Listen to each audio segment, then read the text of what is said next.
Hello everyone, welcome back to अभी का drama. तो आज हम देखने वाले हैं episode number 6 of Bora the Bora, जिसका दूसरा नाम ट्रू टू लव है। तो पिछले एपिसोड में हमने देखा था बोरा द बोरा जुआन के घर के बाहर बैठ कर रो रही होती है और शीहोक भी वहां पहुंच जाता है। शीहोक देबोरा को कंफर्ट फील करवा रहा होता है, लेकिन वो और भी ज्यादा रोती है। शीहोक देबोरा को बोलता है कि अब इतना ज्यादा सोचना बंद करो और अपने घर जाओ। देबोरा घर जाती है और जाकर सीधे अपने आप को बाथरूम में बंद कर लेती है। और जब बहुत देर तक वो दरवाजा नहीं खोलती तो उसकी बहन बोमी को बहुत ज्यादा टेंशन होने लगती है। बोमी डर जाती है और वो सोचने लगती है कि देबोरा ने कहीं अपने आप को नुकसान तो नहीं पहुंचा लिया। और वो किसी तरह दरवाजा खोलती है और वो देखती है देबोरा के कपड़े पर लाल कलर का धब्बा है और वो डर जाती है और वो रोने लगती है। लेकिन वो लाल धब्बा एक वाइन का होता है। बोमी बहुत जोर जोर से रोने लगती है और देबोरा अब अपने होशो हवास में आ जाती है। और अब देबोरा को एहसास होता है। बोमी देबोरा को कहती है, मैं तुम्हारी फैमिली हूँ। और देबोरा का दिल शांत होता है और वो बोमी को बोलती है कि वो कभी भी अपने आप को नुकसान नहीं पहुंचाएगी। और वो थोड़ी देर में ये भी सोचती है कि काश वो कभी भी उठी ना होती। और उस दिन पूरा दिन रोने के बाद देबोरा फाइनली अपने ब्रेकअप को एक्सेप्ट कर लेती है। अगले दिन वो अपना घर साफ करती है और वो सारे सामान बाहर फेंक देती है जो जुआन ने उसे गिफ्ट किया था। और बोमी वो सारे सामान ऑनलाइन सेल कर देती है। और इसी बीच शी-होक भी ज्वेलरी शॉप जाता है और वो अपने अंगूठी का रिफंड लेने जाता है। लेकिन वो बहुत उदास हो जाता है क्योंकि उस रिंग का कोई रिफंड पॉलिसी ही नहीं थी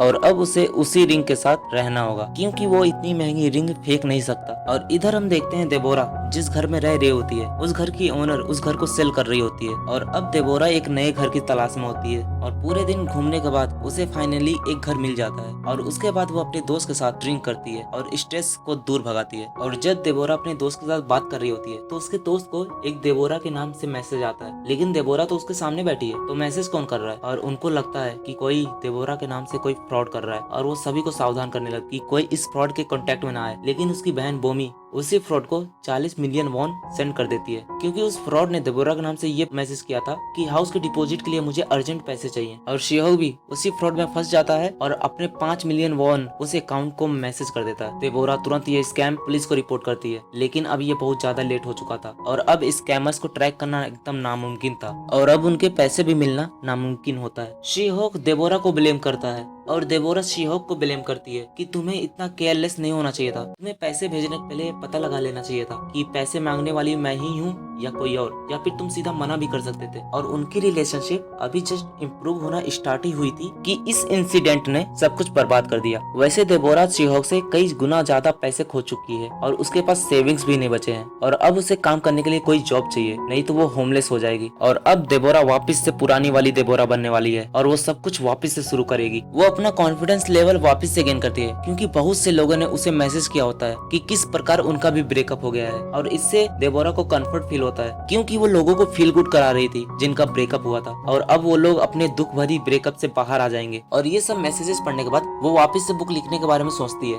और वैसे भी अब उसके पास बुक लिखने के अलावा कोई और रास्ता भी नहीं है क्योंकि उसके सारे पैसे लूट चुके हैं। और अब देबोरा पब्लिशिंग कंपनी के पास जाके कॉन्ट्रैक्ट वापस से साइन करती है, लेकिन फिर भी अब उसको शी-होक को भी मनाना होगा और पहले उनका इश्यू सुलझाना होगा। तो मिलते हैं एपिसोड नंबर 7 में। तब तक के लिए चैनल को सब्सक्राइब कर दीजिए और बेल नोटिफिकेशन प्रेस करना मत भूलना। Thank you very much.